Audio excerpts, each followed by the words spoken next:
إن أعجبك الفيديو لا تنسى الإعجاب والاشتراك في القناة. أعوذ بالله من الشيطان الرجيم. يا داود إنا جعلناك خليفة في الأرض فاحكم بين الناس بالحق ولا تتبع الهوى فيضلك عن سبيل الله إن الذين يضلون عن سبيل الله لهم عذاب شديد بما نسوا يوم الحساب. أعوذ بالله من الشيطان الرجيم.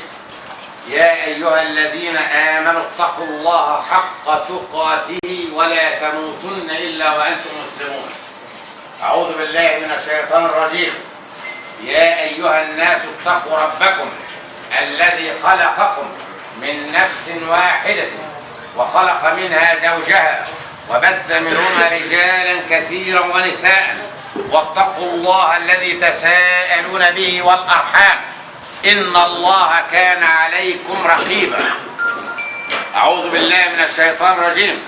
يا أيها الناس اتقوا ربكم واخشوا يوما لا يجزي والد عن ولده ولا مولود هو جاز عن والده شيئا إن وعد الله حق فلا تغرنكم الحياة الدنيا ولا يغرنكم بالله الغرور.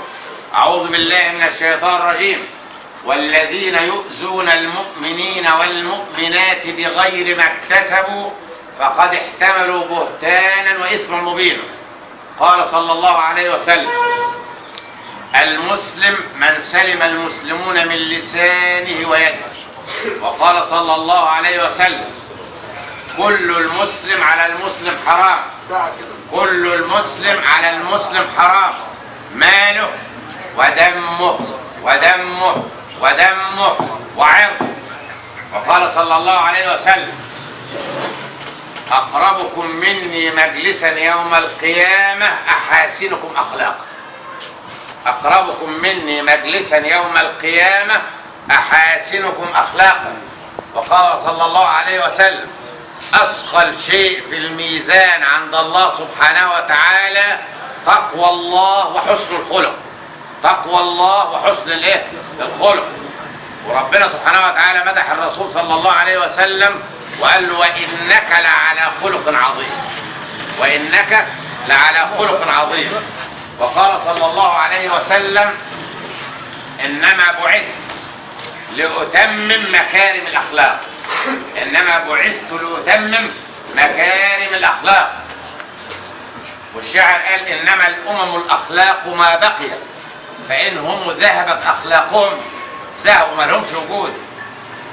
الأخلاق أعلى شيء عند ربنا سبحانه وتعالى، واللي يوصل العبد مع الله سبحانه وتعالى لدرجة الولاية حسن الخلق. حسن الخلق بيندرج تحتها كل حاجة، بيندرج تحتها الشهامة والنخوة والرجولة والإيمان وحسن النية.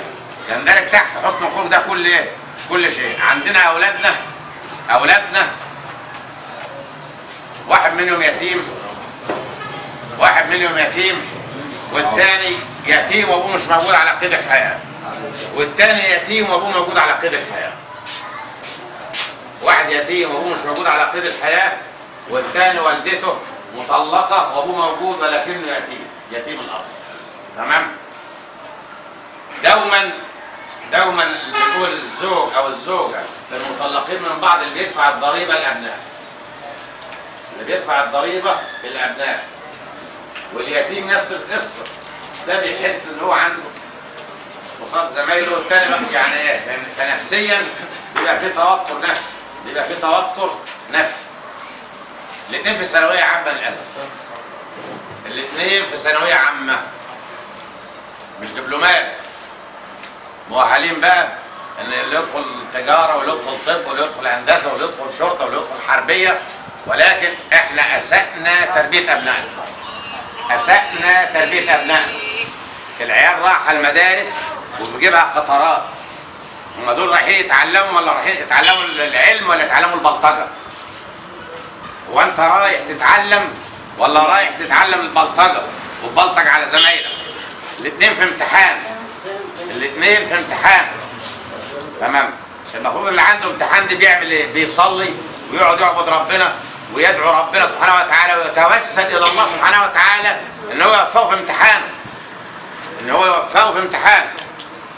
ولكن يجي الولدين واحد منهم ما يرضاش يغش الثاني، وبناء عليه يحصل اللي حصل برضه. عمر تقريبا، اسمك عمر؟ ضرب فتحه قدام المدرسه وضربوا بالرصاص مناخيره وعملوا كسر في الانف وعمل له نزيف دموي في انفه، والموضوع وخد علاج فوق ال 21 يوم. تدخل اهله واهل الخير في القصه وراحوا عند حضره العمده كمال ابو يحيى، تمام، وقالوا احنا حجرنا لكم واللي انتوا عاوزينه، وابننا غلط وابننا قليل الادب، وراحوا له يعني راح معاه ناس كتير على اساس انه يتيم. جده، ابو امه، عمه مجدي، سين وصاد وعين، وراحوا عشان يلموا الدور. والناس ارتضت وقالوا احنا ما يلزمناش فلوس، كتر خيرهم ونشكرهم. الست مع فتحي ماشي، وفتحي قالوا احنا ما يلزمناش فلوس، احنا يلزمنا حقنا كرامه. حقنا كرامه ايه؟ قام الحاج مجدي بس دماغه، هنروح له عاوزين حقنا في البيت، يجي يرضونا في البيت. راحوا البيت، طب يروحوا يرضونا قدام المدرسه قدام زمايله زي ما نهان قدام زمايله واترضى قدام زمايله. تمام؟ كل الشروط اللي اشترطتها ام فتحي الناس عملتها وعاوزين رضاها باي شكل. العتب اللي لنا في الموضوع ده الحاج مجدي خطاب. انت يا حاج مجدي بدات الموضوع ايا كان ظروفك تنهيه، وجودك غير وجود اي حد. وجود الحاج مجدي في الموضوع كان يقدر يلم الدنيا وما يحصلش الامور ما تفلتش زي ما حصل. فالحاج مجدي خطاب كان المفترض زي ما رحت وزي ما اتفقت تنفذ. انت كبير قدام الناس، انت وجودك بيبقى الوقت، وجودك هيحجم كل الشباب اللي الموجودين. حصل موعد وما حصلش فيه توفيق لظروف الحاج مجدي، وتم تحديد موعد اخر ووكل الى الاستاذ اشرف الوكيل اللي هيقوم بالمهمه. تمام، هيقوم بالمهمه يعمل ايه؟ اتفقنا على ايه؟ اتفقنا ان عمر يراضي فتحي قدام زمايله. يراضي فتحي ويبوس دماغه قدام زمايله. اكتر من كده ما اتفقناش. تمام؟ جه عمر وخرجوا من امتحانهم والموضوع زحمه، في شباب كتير خارجين من الامتحان قدام المدرسه. هو التصرف اصلا خطأ. التصرف اصلا ان انا اروح اعمل صلح في زحمه وفي هيصه وفي وسط شباب لا تدرك الصح من الغلط ايه، التصرف نفسه كان خطأ. تمام؟ ولكن الست ما قدرتش تتحمل وما مسكتش اعصابها وما ادتش فرصه لحد، وراحت جايه ضربه عمر وقالت له انا جبت لك حقك يا ابني. حصل على اثرها هيجان. تصرفها خطأ مليون في المية. تصرفها خطأ مليون في المية. انت ست كبيرة، اولا مقامك حيث اقمت نفسك. انت راجل كبير حط نفسك في مكانتك، ست كبيرة حط نفسك في مكانتك. اوعي تنزلي من قدرك عشان ما حدش يهين قدرك. تمام؟ فتصرفت التصرف ده دون حساب لعواقبه ايه. ما حسبتش في دماغها ايه اللي هيحصل نتيجة التصرف ده. تمام؟ واحدة ست وضربته قدام مش عشان يفضل يتعاير زي ما ابنها اتهان، هي برضه العيال تقعد تعاير ده واحدة ست ضربته. هي في دماغها كده. تمام؟ لما حصل على اثارها الست تم اصابتها في ظهرها، واخده 3 جروح في ظهرها. منين؟ هي مش عارفه وما قدرتش تحدد. حال ان احنا اولا الاصابه كانت في المشكله. الاصابه حصلت لها فين؟ في المشكله. مين اللي صاب؟ هي ما تعرفش ومحدش اقر انه اصابها. فما كانش قدامنا غير ان هي صاحب الاصابه صاحب الدم يحلف عليه. فادت اليمين جوه على ان تم اصابتها من الطرف او حد يخص الطرف آل الوكيل. ادت اليمين وان مش هي المفتعله الاصابه، مش هي المفتعله الاصابه، وتم اصابتها في المشكله، واللي هيحاسبها على يمين ربنا سبحانه وتعالى. ده يمين ملوش كفاره. ده يمين ملوش ايه؟ كفاره. اللي هيحاسبها ربنا سبحانه وتعالى، لان الملف بينقفل من هنا من ارض الارض يترفع لارض السماء. واللي عاوز يقابل يقابل. فما كانش فيه قدامنا غير ان احنا ناخد بيمينها. تمام؟ لان ما فيش عندنا ثبوت مين اللي خبطها.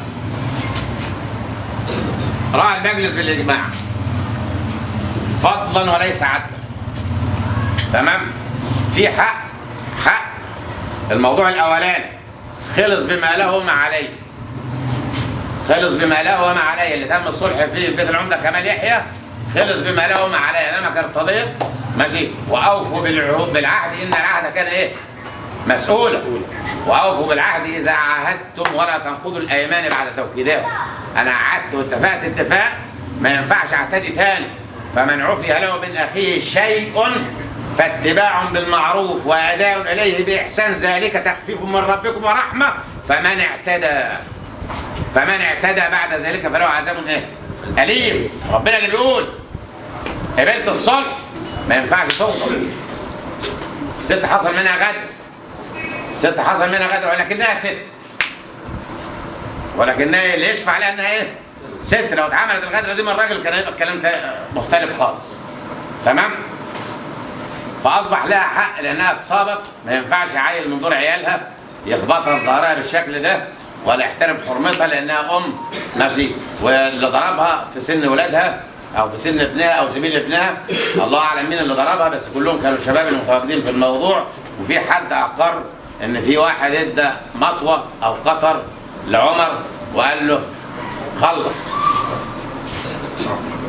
تمام؟ احمد تقريبا. والست اصيبت وخدت 3 غرز، 6 غرز، 6 غرز في ظهرها وفي جرح سطح 3 سم. تمام؟ الحق مجمله للست 100,000 جنيه. 100,000 جنيه.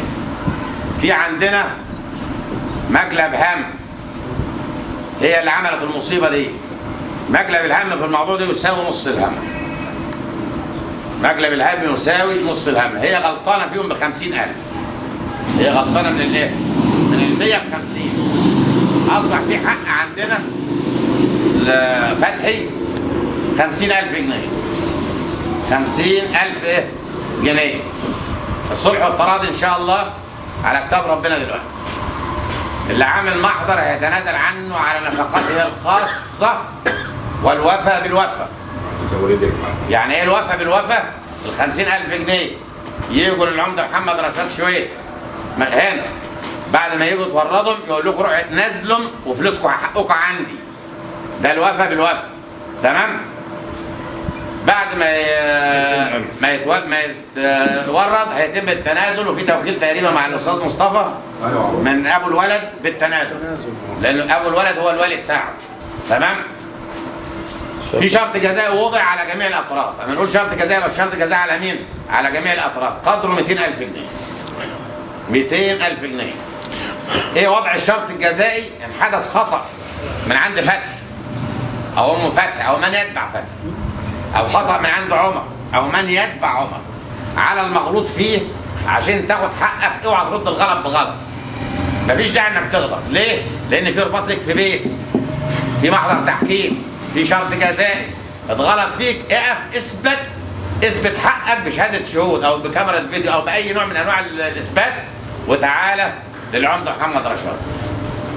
انا اتغلط فيا وعاوز حقي. قدام مين؟ قدام سين وصاد. هيجوا يأدوا اليمين للحاج محمد هيستدعينا تاني. العمده محمد هيستدعينا ايه؟ تاني. مش هيستدعينا عشان نطبق الشرط الجزائي، عشان نقيم قيمه الخطأ الجديد بقدره ونضيفه على الشرط الجزائي. شتمه، جرح، ايا ما يكون هيقيم ماشي ويتضاف على الشرط الجزائي. نوع الغلط ايه؟ قولا باللسان او فعلا باستعمال الايد او عبر وسائل التواصل الاجتماعي. واحد يكتب على الفيس، واحد يلقى على الفيس، واحد يبعت على الماسنجر، واحد يبعت على الواتس. اللي هيغلط هيتحاسب مش بالشرط الجزائي وعلى خطأه الجديد. وارد يحصل خطأ، وارد يحصل خطأ ومفيش لا شاهد ولا في اثبات. قال صلى الله عليه وسلم: لو اعطي الناس بدعواهم لاستحل الناس اموال بعض ودماء بعض، ولكن البينة على من ادعى واليمين على من انكر. لانك انت مش ماشي شايل شاهد في جيبك. مش ماشي، ممكن يكون مفيش كاميرا. تمام؟ يبقى مفيش شاهد، مفيش اثبات، يبقى الطرف الثاني هيسأل، انكر فهيبقى عليه اليمين، وبرضه هيبقى يمين غموس ومالوش كفاره، اللي هيحاسب عليه ربنا سبحانه وتعالى. دي رؤيتنا، ان كنا اصبنا فمن الله سبحانه وتعالى، وان كنا اخطانا والله عن غير ذي قصد. ونرجو لكم السماح سماع الفتحه لله.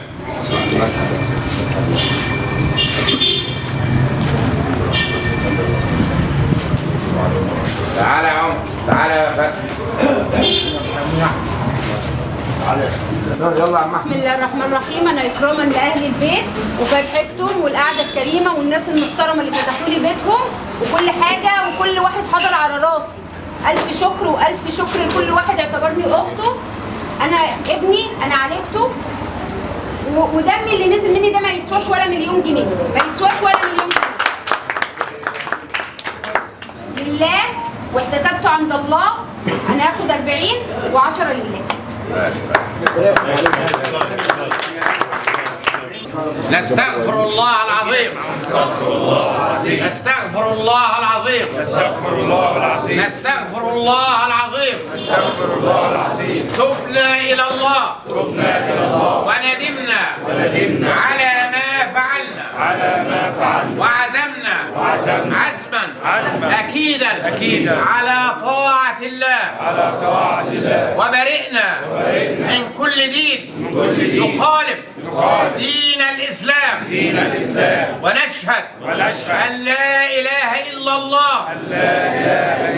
ونشهد أن سيدنا ونبينا محمدا رسول الله. رضينا بالله رب، وبالإسلام دينا، وبسيدنا محمد صلى الله عليه وسلم نبيا ورسولا. اللهم أنت ربي، لا إله إلا أنت، خلقتني وأنا عبدك، وأنا على عهدك ووعدك،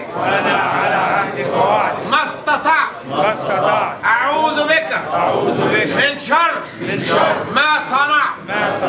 أبوء لك بنعمتك علي، وأبوء لك بذنبي، فاغفر لي، فإنه لا يغفر الذنوب إلا أنت، يا حي يا قيوم.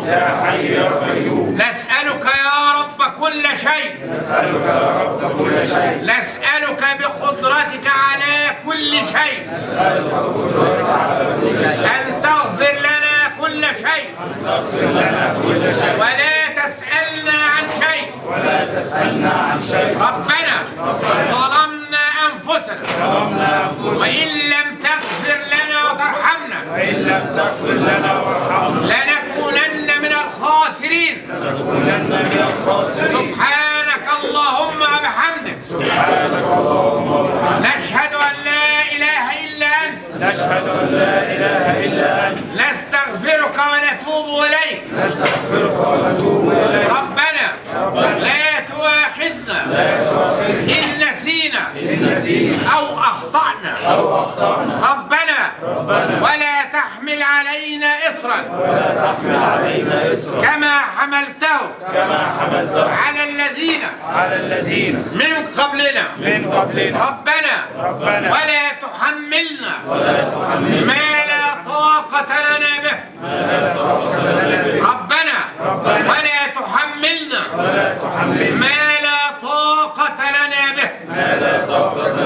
ربنا ولا تحملنا ما لا طاقة لنا به. واعف عنا واغفر لنا وارحمنا، واعف عنا واغفر لنا وارحمنا، واعف عنا واغفر لنا وارحمنا. أنت مولانا فانصرنا على القوم الكافرين. نعاهد الله ونقسم بالله بأننا من مكاننا هذا راضيين ما انتهى إليه حكم المجلس، ومن مكاننا هذا قد تصالحنا وتسامحنا وعفونا عن في كل ما سبق ولن يضر أي أحد منا الآخر مستقبلا، ونزعنا ما في صدورنا من غل أو حقد أو كراهية، وأبدلناه بالحب والمودة والسلام، والله وكيل وشهيد على ذلك، والحضور جميعا شهود أمام الله على ذلك، ولعنة الله على من يخون هذا العهد وهذا القسم. راسها بص راسها بص يا حبيبي بص راسها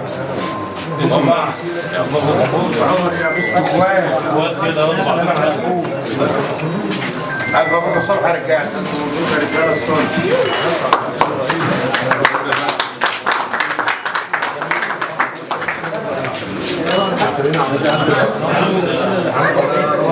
إن أعجبك الفيديو لا تنسى الإعجاب والاشتراك في القناة.